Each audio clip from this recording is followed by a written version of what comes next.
All right, so today we're going deep on something pretty intense. Yeah. The U.S. Canada trade war from back in 2018 to 2020. Right. You sent over a whole bunch of research and articles on this, and honestly, I'm a little nervous to see what we find. Oh, yeah. Yeah, especially when we start talking about tariffs, like how much money was involved and how did it all shake out for both sides. Yeah. No sugarcoating it. This is a trade war with casualties. For sure. And it all really blew up in June 2018 Hmm. when the Trump administration basically decided Canadian steel and aluminum were the enemy, Yep. slapped tariffs on them left and right. But here's the thing. What's that? Those tariffs, they made a ton of money for the U.S., like a ridiculous amount. Oh, absolutely. The problem is actually getting the exact numbers is, it's kind of tricky. Yeah, it's finding those numbers is like pulling teeth. Really? The U.S. doesn't exactly make it easy to see how much they get from tariffs country by country. Ah, so they just lump it all together. Pretty much. But even with that, the estimates are, well, there's something else. Okay, so give me the ballpark then. All right. So in 2018, Mm-hmm. the tariffs were only in place for, what, like 7 months? Right.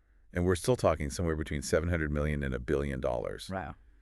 Then in 19, even with things cooling off a bit, Yeah. they still pulled in maybe 500 to 800 million. So even being conservative, Yeah, we're talking at least 1.2 billion, maybe even pushing 2 billion. possibly. And that's just from those two things. Steel and aluminum, exactly. It's kind of crazy when you see those numbers. Yeah. It's easy to forget there were actual businesses, actual people caught in the middle of all this. Oh, for sure. It was like a domino effect almost. Okay, how so? You hit one industry, say steel, Mm-hmm. and suddenly it ripples out to a bunch of others. I see. Now, sure, some U.S. steel and aluminum producers, they probably made out pretty well. How come? Less competition, prices go up, basic econ 101. Right. But then you've got all these other American businesses. Like who? The construction, cars, anything that uses those materials, Makes sense. suddenly their costs skyrocket. Oof. Yeah. That's gotta hurt. And you know what happens next? What's that? They pass those costs on to us, the consumers. Right, so now everything's more expensive. Exactly. Cars, building materials, everything. Ouch. So everyone feels the squeeze, one way or another. And that's just the U.S. side of things. Right. What about Canada? They were shipping tons of that stuff across the border, weren't they? They were. The U.S. was their biggest market for steel and aluminum.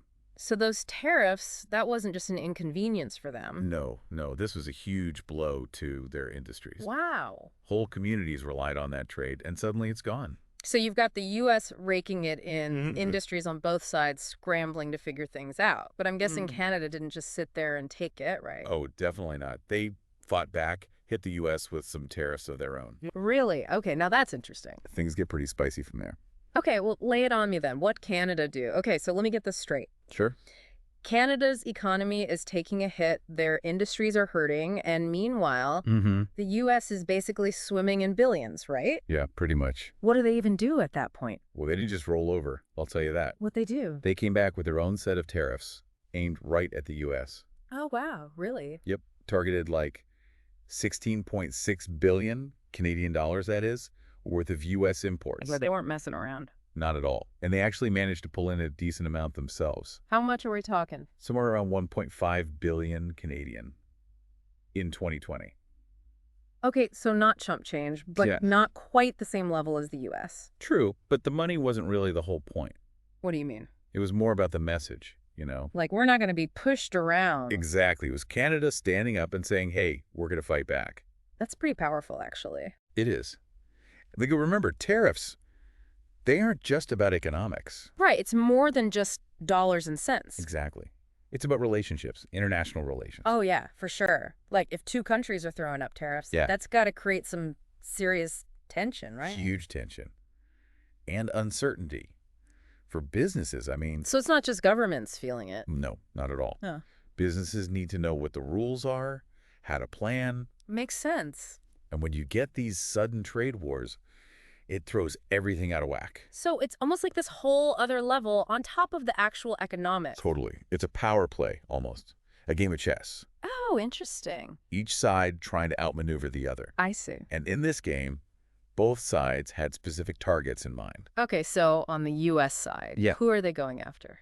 Canada went after things like ketchup, believe it or not. Gotcha. Yep, maple syrup, bourbon, things that would hit specific voters. So it's political too. Absolutely. It was about applying pressure in key states. Those are some pretty strategic targets. They were. And on the Canadian side, Yeah. the U.S. was hitting things like lumber, steel, aluminum. So they're key industries. Absolutely. Yeah. Industries that relied heavily on trade with the U.S. Right. So basically, everyone's feeling the pain here. Pretty much. Both sides trying to gain some leverage. Mm-hmm. Did anyone actually win this trade war? That's a million-dollar question. Is there even an answer? It's hard to say. I mean, yeah, the U.S. collected more in tariffs, if you're just looking at the number. Right. But did they actually achieve their goals? Did they protect jobs, industries? Hard to say. And what about Canada? Did their retaliation actually work? Did it force the U.S. to change course? Again, hard to say for sure. So it's not as simple as just who made more money. Not at all. There's a lot more to this story. We need to look at the bigger picture then, I guess. Exactly. This wasn't just two countries squabbling. Okay, so what else was going on? This all happened during a time of rising protectionism globally. Like a trend. Exactly. Countries were starting to get really skeptical of globalization. Interesting. So this wasn't just a Trump thing. No, not at all. Remember all those trade conflicts popping up around the same time? Oh, yeah, China, right? Yep. China with the U.S., the U.K., leaving the EU. It was all happening at once. There was a real shift, a focus on national interests. So bringing jobs back home, even if it meant... And it meant trade wars, yeah. It's like that whole America First idea. Right, and that was really starting to catch on. Did that cause any problems? Well, sure. When you start raising tariffs, restricting imports, Yeah. things get more expensive for everyone. How come? Basic supply and demand, less stuff coming in, prices go up. So consumers end up paying more? Exactly.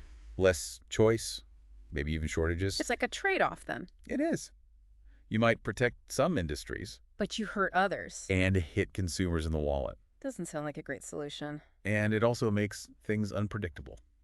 How so? Businesses need stability, you know. Right. They got to know what to expect, to plan ahead. Makes sense. But when trade policy becomes a political football, Yeah. it creates chaos. No one wants to invest to take risks. So even though the trade war is over, it sounds like the problems haven't gone away. That's a good point. Especially with everything that's happened since. What do you mean? I mean, the pandemic, supply chains, the war in Europe. Right. All those things have made people even more anxious about trade. About globalization? Exactly. And that's why looking back at the U.S. Canada trade war is so important. How come? It shows us what can happen. The good, the bad, the unintended consequences. It's like a cautionary tale. In a way, Yeah. yeah. It helps us understand how all these things The connect. economics, the politics, the Right. global stuff. Exactly. It's all intertwined. So this wasn't just a history lesson. No, not at all. It's about understanding what's happening right now. It is. And realizing that trade, it's not just about numbers. It's about relationships, power. Yep, about different visions for the whistle economy. Okay, so we've looked at the numbers, the motivations, the politics. We've covered a lot of ground.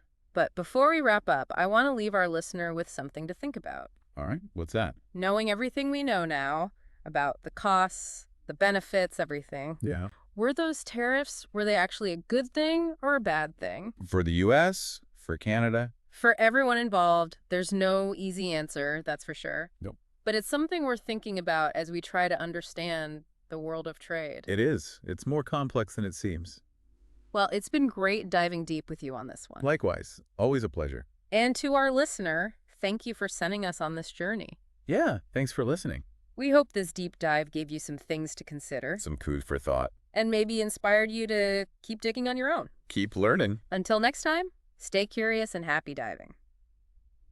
Okay, so we've got these two huge economies, right, kind of slugging it out. But was this, I don't know, just like a North American thing? Or was there something bigger going on like a world scale? Well, here's the thing. This all happened when, like globally, everyone was getting a lot more protectionist. So like a change in how the whole world thought about trade. Yeah, exactly.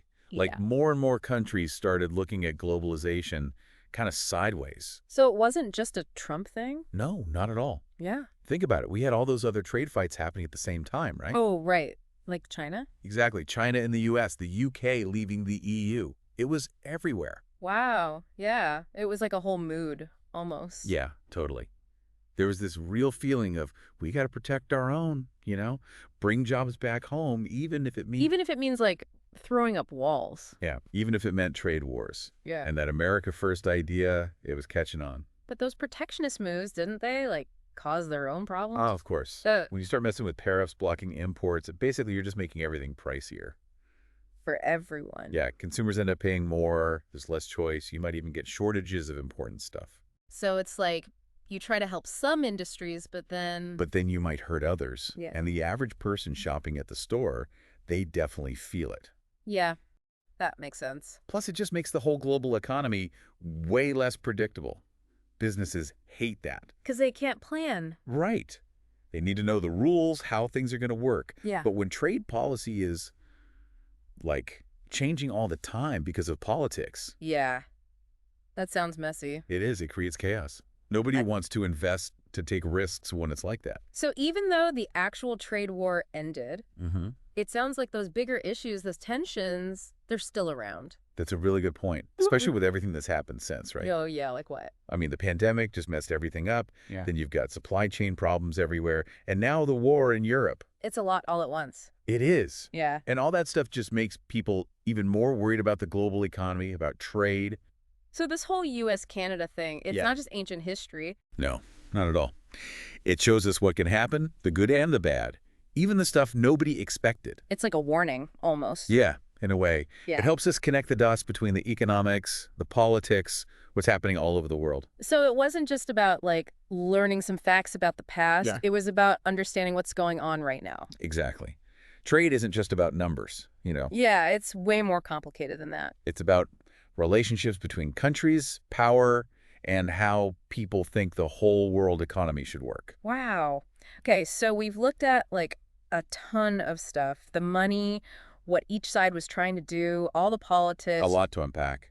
But before we call it a day, I want to leave our listener with something to think about. Sounds good. Knowing what we know now about, like, the costs, the benefits, the whole 9 yards, were those tariffs overall good or bad? For the U.S., Canada, Yeah. everyone, Like, was it worth it in the end?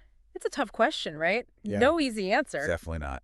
But it's worth thinking about, especially now with how complicated global trade is. Absolutely. It's been great exploring all this with you. Same here.